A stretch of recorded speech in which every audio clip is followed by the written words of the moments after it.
was watching YouTube and I don't remember who the content creator was, but she said something and it resonated with me because I've said this before, but in a different way.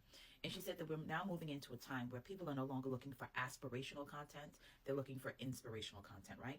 So when the economy is good, when people have money, when people can readily switch jobs and change jobs without a care, when their business is doing good, we look for aspirational content, right? So if I have a really nice house, or I just bought a house, I want to watch content of people who also have a really nice house and how they're decorating and what they're purchasing and what they're buying, right? That's aspirational. I want to have more of what they have or some version of what they have. When the economy is doing bad and when people are having hard times, they don't want aspirational content. They don't want the wealth of others in their face all the time because it's not reflective of where their financial situation is, right? They're looking for inspirational content, inspirational that's going to move them, that validates where they are in their lives, but giving them content that's going to move them in another direction of life that's going to be better than where they are now, right? So they move from aspirational content to seeking inspirational content. Do they feel inspired when they come across your content? Do they feel inspired when they see you? Or are you just flexing on the internet, still trying to be aspirational in a time where people are looking for inspiration? So I came across a video of a British woman, and she is big on YouTube, but she's on TikTok as well. And she was talking about selling all of her Hermes bags. And she was saying, I'm just moving into a space in my life where these things no longer define me. I spent a lot of my life. I built my channel on luxury goods and luxury items. And when I sit with myself, I realized I was buying these things to feel good about myself and not addressing the real reason of why I actually feel bad about myself in the first place. And why did I think that these things were going to make me feel good?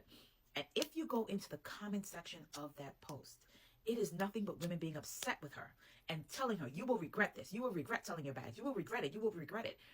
And the reason why they're screaming at her is what I talked about. When caged people hate seeing free people live free. Right? And whether you were caged in by religion or caged in by modesty or caged in by familial obligations, whatever is caging you into your life, when you see somebody living outside of that cage, it will enrage you. Because how dare you get to live outside the cage? Get back in the cage where we all are. And so if you are trapped in the cycle of luxury means I am better. Luxury means I have obtained something. Luxury means I am finally living my dream. And then somebody says, no, luxury is about self-loathing. It's not, it doesn't heal the part of you that hates you still. It doesn't heal that broken little girl who's looking for acceptance. It doesn't heal the little boy who was afraid to be. It doesn't heal any of that. It's just luxury and it's vanity. So when you see somebody else living outside that cage that you are still in, it makes you so angry. I have never seen more people in a comment section so angry at a woman saying, I don't want luxury items because it doesn't solve anything for me. It doesn't heal anything for me. It doesn't change anything for me.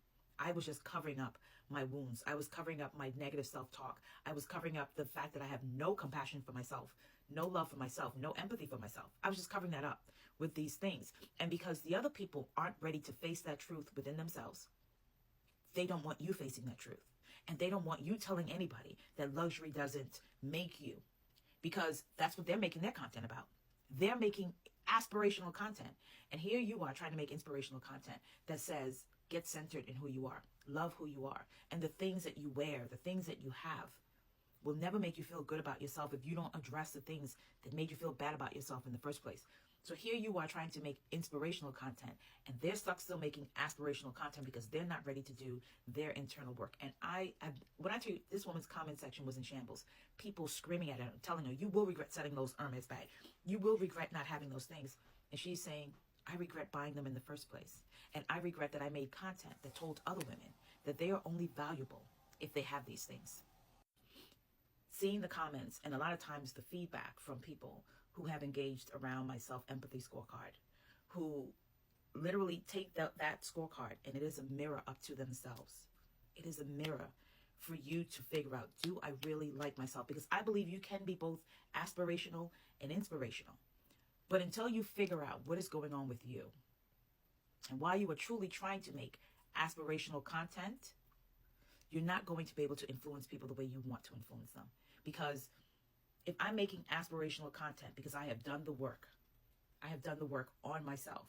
And usually those are the content creators who haven't made their whole channel, their whole page about luxury items. Luxury items almost is like an afterthought to who they are, not the beginning and ending of who they are. Those are the people who have done the work, who have looked at themselves. And so they can make content that can be both inspirational and aspirational. But in order to make that content, you have to go within. You have to look at yourself. You have to do that work. You cannot bypass that work. The most inspirational people on this platform tend to be people who have done some sort of introspective work, whether that is they have coaches or mentors, or they're actively in therapy, or they're engaging around self-empathy. Those are the people who inspire you, because you can see that what it is that they're sharing with you comes from a place like the thing is an extension. It's an extension of them. It's not them. It's not their whole personality. And there's nothing like watching caged people see free people live free. It enrages them every single time. But the gag is, we can all be free people if we have the courage to look at ourselves.